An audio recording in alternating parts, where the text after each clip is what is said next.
Assalamualaikum warahmatullahi wabarakatuh. Saat ini saya sedang berada bersama Ibu Yaya MPD selaku Kepala Sekolah SMP Negeri 2 Lemakwangi, tempat di mana saya mengajar. Pada kesempatan kali ini kami akan sedikit berbincang-bincang mengenai sebuah pengambilan keputusan dari sebuah kasus yang terjadi di sekolah.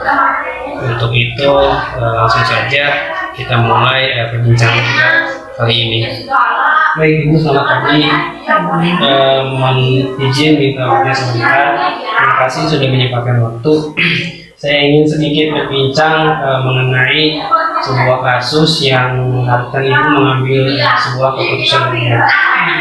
Baik Bu, untuk yang pertama, sejauh ini yang Ibu alami di sekolah ini, adakah sebuah kejadian atau sebuah kasus yang mengharuskan Ibu mengambil sebuah langkah atau sebuah keputusan?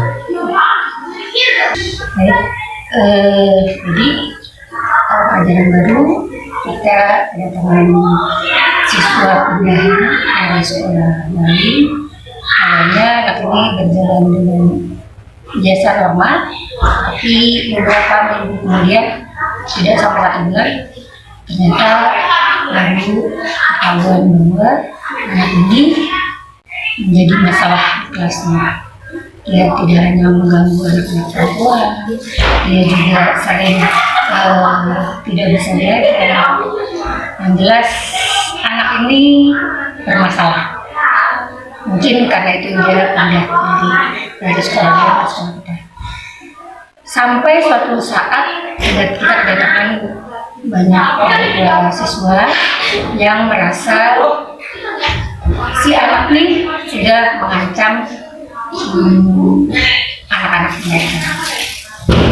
Hasil tuntutan para orang tua, bagaimana kalau anak ini harus dikeluarkan dari satu kita. Setelah itu saya sebagai kepala sekolah harus berkoordinasi dengan teman-teman guru, teman-teman yang ada di SMP 2 Lemakwangi, dan berdasarkan hasil komunikasi kita dan diskusi kita, akhirnya diambillah keputusan bahwa saya sebagai kepala sekolah Lemakwangi akan mempertahankan anak ini di sekolah dengan asumsi kalau saya mengeluarkan anak ini, bagaimana masa depan jangka panjangnya anak ini kalau kita keluarkan juga tentu dia sekolah di tempat lain. Jadi daripada mengorbankan masa depannya, lebih baik kita tetap berusaha, salah satunya kerjasama dengan orang tuanya supaya kejadian seperti itu diminimalisir, tidak terjadi. Berarti kejadian di anak yang pindahan ini yang sudah tadi Ibu sampaikan bahwa di kelas mengganggu anak yang lain, kemudian juga jarang masuk sekolah ya Bu.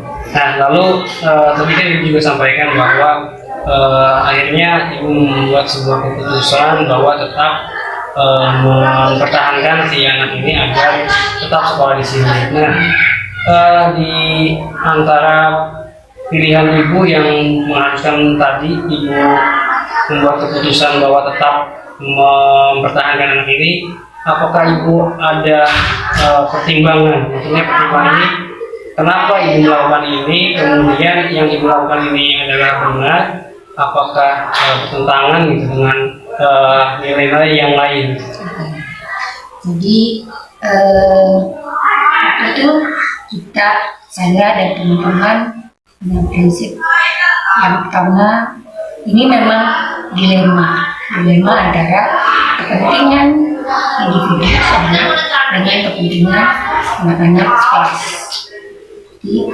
individu dan kelompok. Dan ada juga kepentingan jangka pendek dengan jangka panjang. Alasannya jangka pendeknya mungkin kalau kita keluarkan anak ini kelas kita jadi nyaman lagi. Tapi jam pertanyaannya bagaimana masa depannya. Saya sih berprinsip bahwa yang kita lakukan walaupun sedikit tapi bisa menyelamatkan hal nanti ke depannya itu akan daripada kita mengambil keputusan yang menyelesaikan hanya sesaat tapi malah menimbulkan masalah di masa depan. Ibu, tadi kan Ibu juga sudah sampaikan lah kita bahwa Ibu sudah berkoordinasi dengan rekan Ibu yang lain, lalu kemudian mengambil keputusan untuk mempertahankan si siswa itu ya Bu ya. Nah kemudian setelah Ibu membuat keputusan untuk mempertahankan siswa itu, nah langkah-langkah seperti apa nih Bu yang Ibu terapkan nih pada saat pengambilan sebuah keputusan dari kasus-kasus yang ada. Salah satunya adalah kasus yang tadi Ibu sampaikan. Langkah yang kita ambil, jadi saya biasa berkomunikasi dengan teman-teman dan berkolaborasi dengan teman-teman, terutama teman-teman guru dan orang tua siswa, supaya kita terkoordinasi. Maksudnya kenakalan anak ini kalau kita kita pantau, kita itu terus selalu menjaga supaya dia tidak melakukan lagi kenakalan itu, saya percaya bahwa usaha kita itu tidak sia-sia. Ibu, dalam pengambilan keputusan Ibu ya, tentunya kan sebagai kepala sekolah biasanya banyak ada kasus-kasus, ada persoalan-persoalan yang mengharuskan Ibu untuk mengambil sebuah keputusan.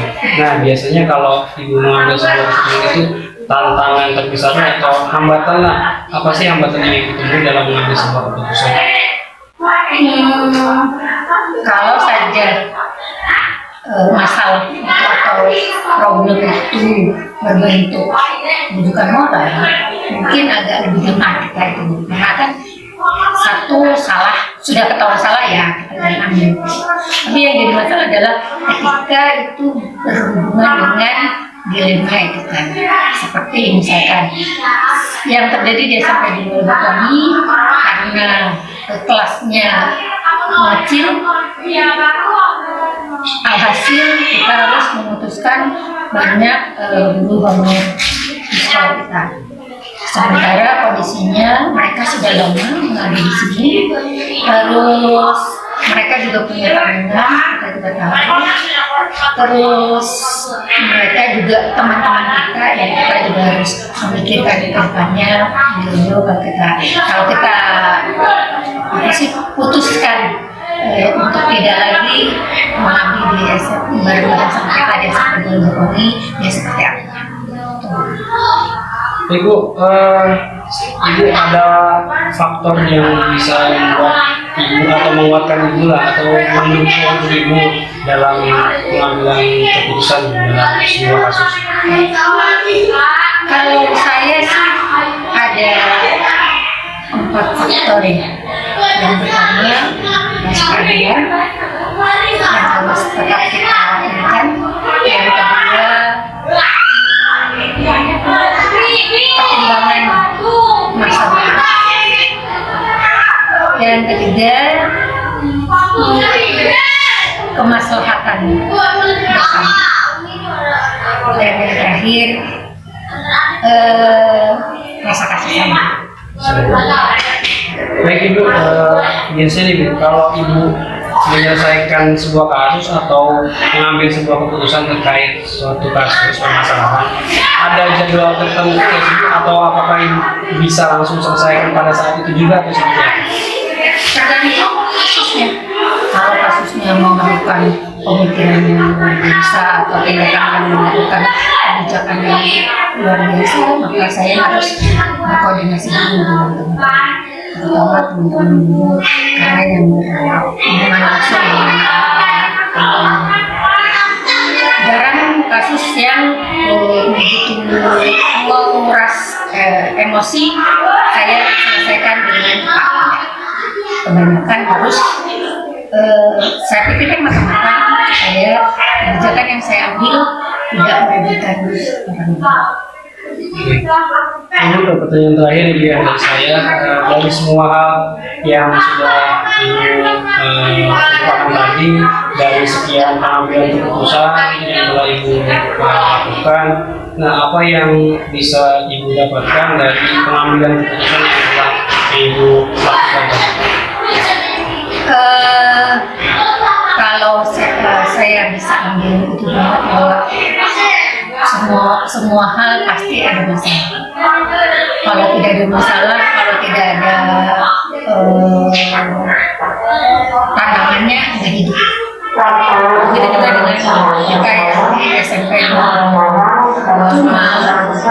masalah itu justru yang membuat kita semakin kuat. Masalah itu justru yang membuat kita semakin banyak belajar, semakin banyak bijaksana lagi dalam menyikapi segala sesuatu. Saya menarik Ibu, masalah itu adalah yang menjadikan kita semakin kuat Bu. Betul yang tadi Ibu sampaikan. Tadi Bu dari saya, terima kasih atas waktunya. Banyak sekali ilmu yang saya dapat, banyak sekali pelajaran yang saya dapat terkait dengan peran Ibu sebagai pemimpin pembelajaran dalam pengambilan keputusan dan berbasis nilai kebijakan. Semoga di kemudian hari saya bisa menerapkannya, bisa mengambil apa yang Ibu sampaikan tadi. Terima kasih Bu, sekali lagi atas waktunya. Baik, itu tadi sedikit perbincangan saya dengan Ibu Yaya Umayyah MPD selaku Kepala Sekolah SMP Negeri 2 Lebakwangi terkait dengan pengambilan keputusan berbasis nilai-nilai kebajikan sebagai seorang pemimpin. Sampai di sini perbincangan dari kami. Ketemu lagi di lain waktu. Terima kasih. Assalamualaikum warahmatullahi wabarakatuh.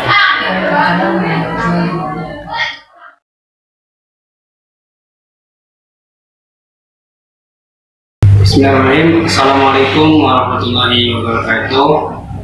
Kali ini saya sudah bersama dengan Pak Samsudin selaku Kepala Sekolah SMP Negeri 2 Ciawas. Pada kesempatan ini saya ingin sedikit berbincang dengan beliau terkait dengan pengambilan keputusan berbasis nilai-nilai kebajikan seorang pemimpin. Baik Pak, minta waktunya sebentar ya Pak ya. Iya, silakan. Sehat Pak ya? Alhamdulillah sehat. Pak, ingin sedikit ini Pak, sehari-hari Pak ya, sedikit berbagi lah gitu Bapak ke saya gitu.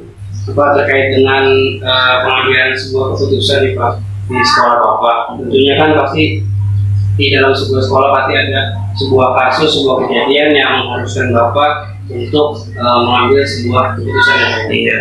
Nah Pak, bisa diceritakan Pak satu contoh kasus yang pernah Bapak tangani lalu kemudian Bapak ambil keputusan seperti apa?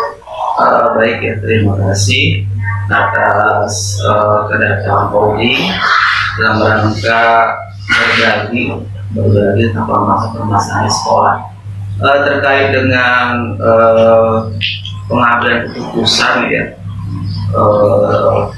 menyangkut hal-hal etik ya. Bila ada kasus tentunya kami akan melibatkan guru, kemudian komite dalam mengambil keputusan. Misal kasus yang terjadi pada anak sekolah besar itu sebenarnya masalahnya lebih kompleks daripada sekolah kecil. Kadang-kadang ada anak yang mengunggah foto-foto yang kurang senonoh lah dari media sosial. Nah itu akan kami panggil, tentunya kami juga bekerja sama dengan orang tua, dengan guru, terutama guru BP dan wali kelasnya. Kami selalu melibatkan guru BP dan wali kelas dalam mengidentifikasikan permasalahan dan menyelesaikan permasalahan. Karena tanpa kerjasama dari semua pihak, dari guru, wali kelas, kemudian komite sekolah, maka permasalahan-permasalahan itu tentunya tidak bisa diselesaikan dengan bijak dan baik. Baik Pak, dalam suatu pengambilan keputusan tadi Pak ya, Bapak tentu pasti memikirkan sebuah efeknya atau sebuah akibat dari sebuah keputusan yang Bapak ambil. Nah, dalam mengambil sebuah keputusan itu Bapak biasanya apa yang Bapak perhatikan?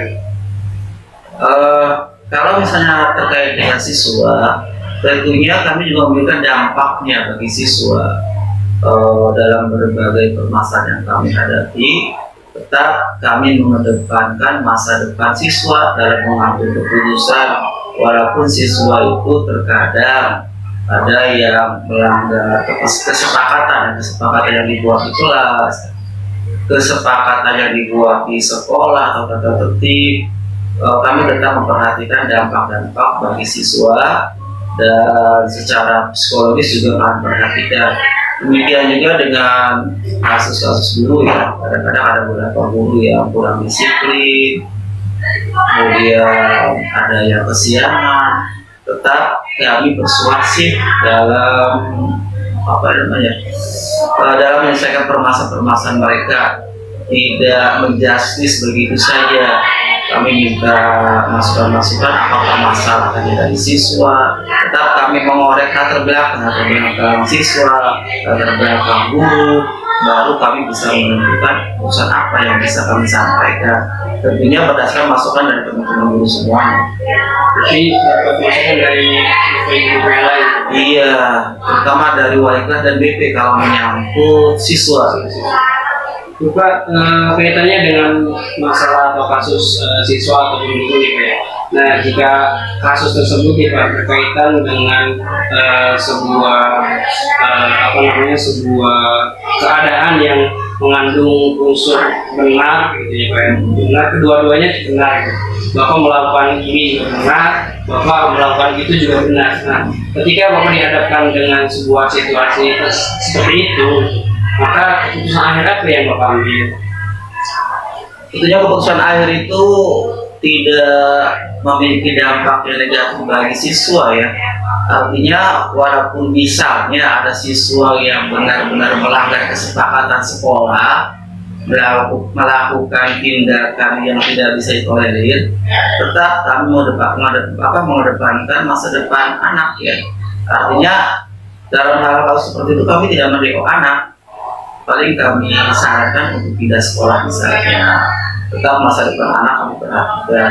Demikian juga dengan guru, tetap persuasif yang kami lakukan pendekatannya, sehingga mereka lebih menyadari sendiri tentang pelanggaran etika atau disiplin yang kami harapkan itu tumbuh di situ dari anak ya. Dari pegawai, anak terkait dengan program disiplin positif, penerapan disiplin positif itu yang sedang kami jaga. Penerapan disiplin positif baik kepada anak-anak, tentunya juga kepada pegawai ya, agar tumbuh dari mereka sendiri bahwa disiplin itu sebenarnya tidak harus dipaksakan. Bapak, ini dalam pengambilan keputusan itu ya, ketika ada sebuah kasus mengenai siswa, mengenai guru gitu. Biasanya itu apa saja langkah-langkah yang Bapak ambil gitu ya. Setelah itu yang kemudian Bapak anggap paling efektif gitu Pak. Seperti apa? Tentunya langkah yang pertama konfirmasi guru ya. Konfirmasi kasus benar atau tidaknya. Dengan tadi bekerja sama dengan wali murid, dengan wali kelas, kemudian dengan BP. Setelah benar terjadi kasus misalnya, maka anak akan dipanggil, orang tua juga akan dipanggil, tetap kami akan memanggil orang tua atau walinya agar hadir, kemudian membahas bareng-bareng tentang permasalahan anak itu, juga latar belakang permasalahannya. Kemudian baru kami ambil keputusan berdasarkan masukan-masukan dari guru BP, dari wali kelas, kemudian demikian juga mempertimbangkan permohonan dari orang tua. Tetap prinsip kami mengedepankan masa depan anak ya dalam kasus-kasus yang kami hadapi. Demikian juga dengan pegawai atau guru, tetap tindakan kami masih persuasif dengan menggali latar belakang mengapa seorang guru atau pegawai yang tidak disiplin, baru setelah itu kami melakukan tindakan-tindakan yang bisa membuat guru itu lambat laun bisa berubah dan tentunya mematuhi tata tertib sebagai pegawai negeri atau sebagai pegawai di sekolah ini. Baik Pak, dalam menghadapi sebuah kasus, sebuah kejadian gitu ya, pasti ada tantangan-tantangan tersendiri ya bagi Bapak selaku pemimpin di sini. Nah, bisa diceritakan nggak Pak tantangan-tantangan itu yang ada itu seperti apa? Karena kita sekolah-sekolah besar ya, ada 600 lebih, Pak, ada 600 lebih di sekolah kita itu. Tentunya banyak permasalahan, tantangannya banyak, terutama tantangan yang pertama tentunya dari kerjasama antar guru, antar unsur-unsur yang ada di sekolah ini, itu yang perlu kita kedepankan. Kalau tanpa kerjasama satu dua orang guru misalnya tidak disiplin, ini akan berimbas terhadap pegawai yang lain, terhadap anak-anak juga demikian. Di samping itu juga tentunya anak-anak kita ini banyak yang kurang perhatian dari orang tua. Tantangan berat karena anak-anak kita ini perhatian dari orang tuanya sangat terbatas. Ada yang orang tuanya tidak ada di rumah, TKI misalnya, atau yang karyawan pagi berangkat, pulang malam, itu tantangan terberat. Sehingga anak-anak mencari perhatiannya di sekolah. Saya yakin itu juga bukan hanya di sekolah kita ya, di SMP 2 Ciluas. Di sekolah lain juga hal-hal demikian tentunya ada ya, terkait dengan anak ini kurang perhatian dari orang tua sehingga mencari perhatiannya di sekolah. Yang kedua, kurang dukungan dari orang tua. Kadang-kadang orang tua hanya menitipkan aja anak di sekolah tanpa memperhatikan bagaimana kondisi anak di sekolahnya. Jarang orang tua yang datang ke sekolah nanyain, Pak, bagaimana keadaan anak saya? Jarang, kalau tidak dipanggil oleh BP, tidak dipanggil oleh sekolah, baru mereka datang.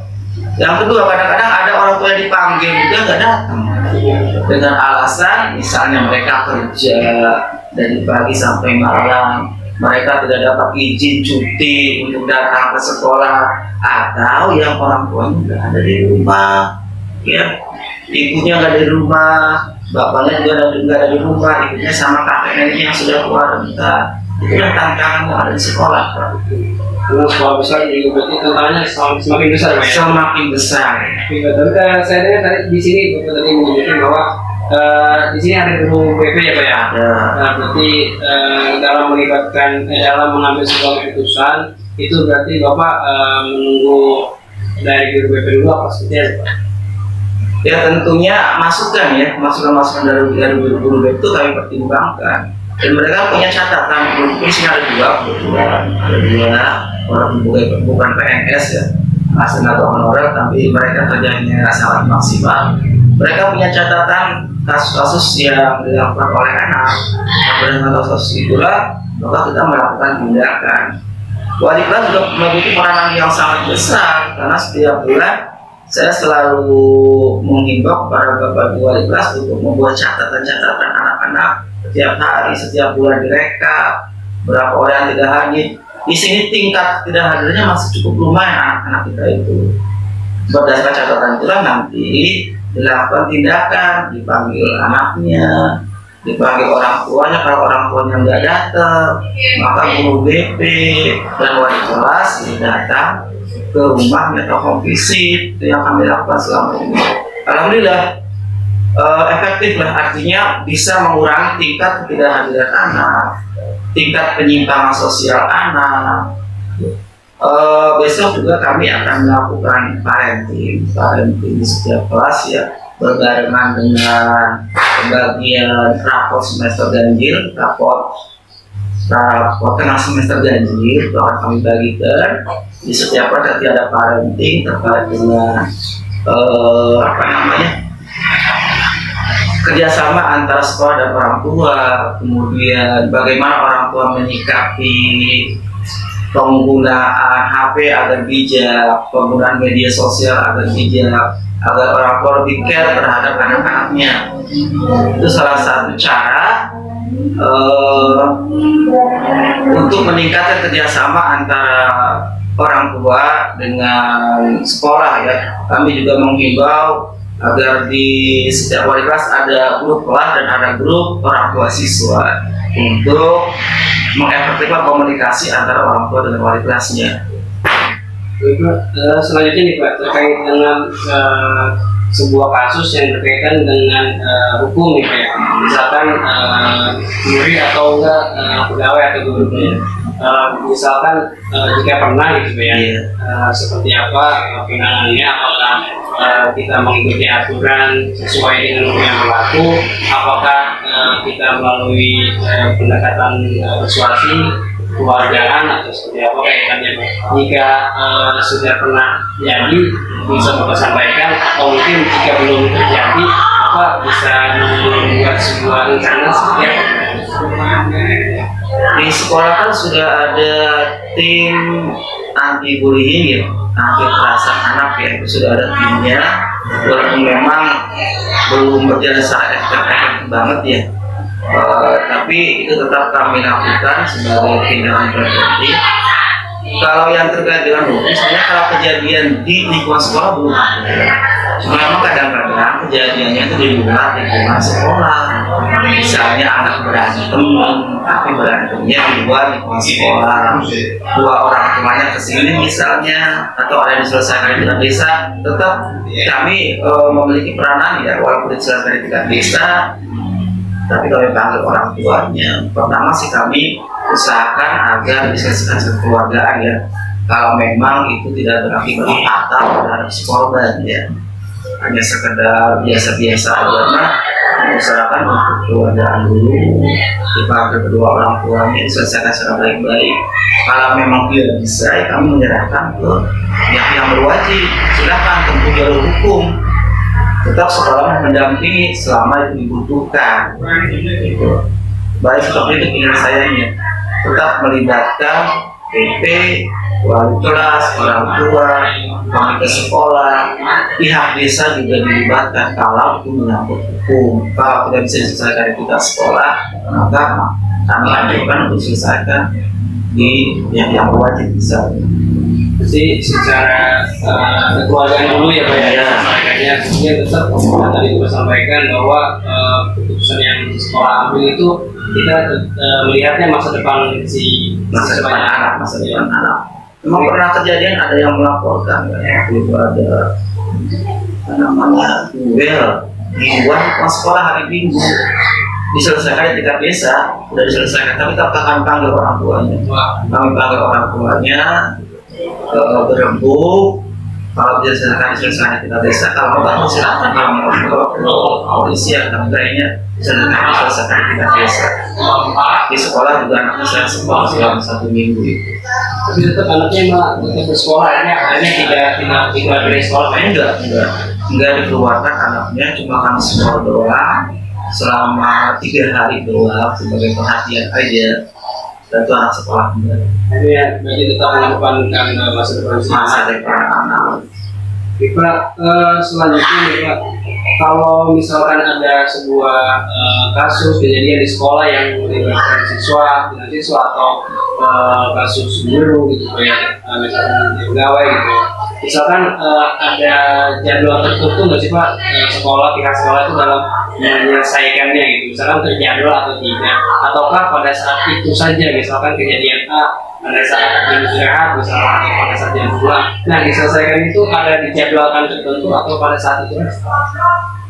Kalau kejadian itu bisa diidentifikasikan oleh pihak sekolah ya, nanti ada yang lapor bisa diidentifikasikan, maka tentunya akan kami panggil anaknya.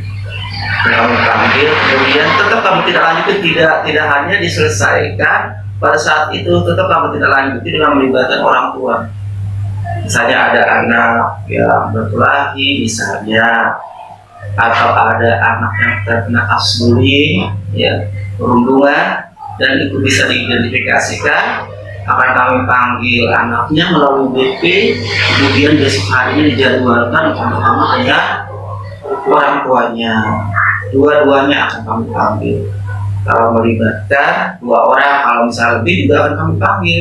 Kami tetap dalam berbagai kasus melibatkan orang tua untuk diajak kerjasama, karena kalau tanpa melibatkan orang tua tidak akan berhasil sebagus apapun program yang kami lakukan. Berarti setelah kejadian contoh kejadian siswa berkelahi tadi Pak ya, bisa dipanggil segala macamnya dijadwalkan di hari. Iya. Baik Pak, ada tantangan tersendiri nggak sih Pak? Misalkan dalam mengambil sebuah keputusan dalam kasus tertentu gitu ya, tantangan terbesarnya itu seperti apa dari pihak sekolahnya gitu Pak? Tentunya tantangan itu relatif ya, relatif. Kadang-kadang tentunya munculnya dari teman-teman guru, misalnya kasus A, karena sudah mencemarkan nama baik sekolah, pengen guru kan udah sih dikeluarin aja, sudah mencemarkan nama baik sekolah, seperti itu. Kemudian siswa A ini jarang masuk, sering terlibat kasus-kasus, keluarin aja. Cuma kan kami tetap mempertimbangkan masa depan anak dalam hal seperti ini ya. Di samping itu juga orang tua tentunya tidak ingin anaknya dikeluarkan. Maka kalau kasusnya sudah terlalu besar, sudah terlalu beratlah untuk dipertimbangkan, maka yang kami tawarkan tentunya mutasi, pindah ke sekolah lain. Walaupun sebenarnya belum tentu menyelamatkan anak ya, belum tentu menyelamatkan anak, tapi kami berharapnya bisa menyelamatkan anak-anak yang lainnya agar tidak terkontaminasi. Itu tetap masa depan anak kami pertimbangkan ketika mengambil keputusan, walaupun tentunya tantangan berat tentunya dari teman-teman guru. Jadi ada semacam rasa kasihan juga ya Pak? Iya. Di sekolah. Karena kan disiplin positif itu belum populer ya, belum populer di guru-guru kita, belum populer. Mereka pengennya ya seperti dulu aja, karena anak-anak kita juga agak susah diajak untuk sadar sendiri mematuhi kesepakatan kelas, kesepakatan sekolah gitu. Lambat laun nggak bisa serta merta disiplin positif bisa diterapkan begitu saja di sekolah. Ya, itu saja kan Pak yang saya ingin gali dari Bapak. Terima kasih. Satu lagi Pak, pertanyaan berikut dari saya, dari semua hal yang telah saya sampaikan tadi, Pak, apa kira-kira yang Bapak bisa ambil sebuah pelajaran dari sebuah penyelesaian kasus yang telah Bapak lakukan di sini?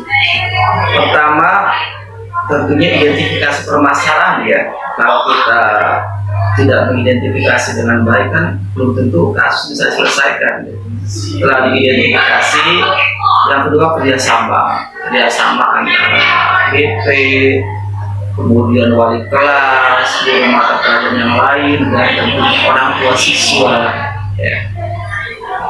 Dengan adanya identifikasi kerjasama ini, tentu permasalahan di sekolah itu bisa diselesaikan secara bertahap, tentunya tidak bisa sekaligus. Baik itu permasalahan peserta didik, permasalahan pegawai atau guru, itu harus tetap identifikasi dan kerjasama dari semua pihak. Itu saja barangkali. Baik Pak, sudah cukup dari saya. Jawabannya juga sudah sangat-sangat jelas. Terima kasih banyak Pak atas sharingnya, atas waktunya, sudah meluangkan waktu untuk mengusahakan saya. Semoga jawaban-jawaban yang saya dapat dari Bapak bisa saya contoh, bisa saya aplikasikan di kemudian hari gitu ya, di sekolah saya gitu. Hal positifnya akan saya terapkan. juga. Semoga rencana-rencana proyek-proyek yang telah tadi kita sampaikan juga bisa berjalan dan juga saya bisa menontonnya. Iya. Terima kasih sekali lagi Pak. untuk Iya, waktunya. sama-sama. Jangan bosan nanti kalau saya memintai ini ya. Baik, sekian tadi perbincangan sedikit saya dengan Pak Samsudin terkait dengan pengambilan keputusan berbasis nilai-nilai kebajikan sebagai seorang pemimpin. Terima kasih dari saya. Sekali lagi terima kasih Pak Sam. Sama-sama. Cukup sekian dari saya. Wassalamualaikum warahmatullahi wabarakatuh.